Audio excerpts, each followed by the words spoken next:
that Krishna is talking about two kinds of devotion here. He's talking about Vaidhi sadhana and Raganuga sadhana.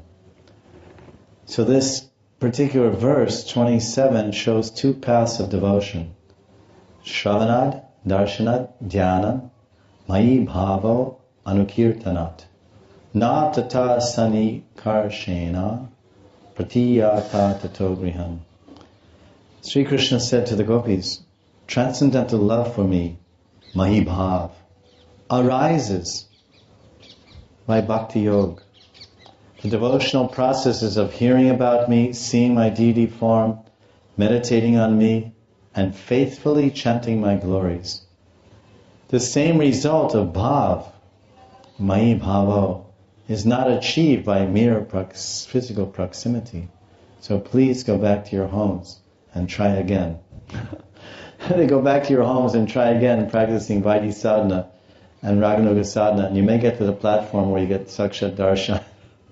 You have Sakshat Darshan, you've attained perfection. Now go back and try again. And if you're successful in your second attempt at Bhakti, at Shravanam Kirtan, you may get my Darshan again. And then maybe next time around we can have the Rasa dance. Second time around, let's go around again. So there's two paths of devotion. One is called Raganuga Bhakti, the path of sacred love. And the other is the path of regulated devotion, Vaidhi, Vidhi Marg, Vaidhi sadhana.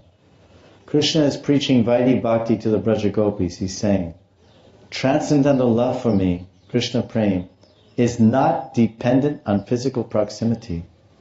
Prema develops by following the instructions of Shastras, such as hearing about Krishna, seeing Krishna's form in the temple, meditating on him, and chanting his glories.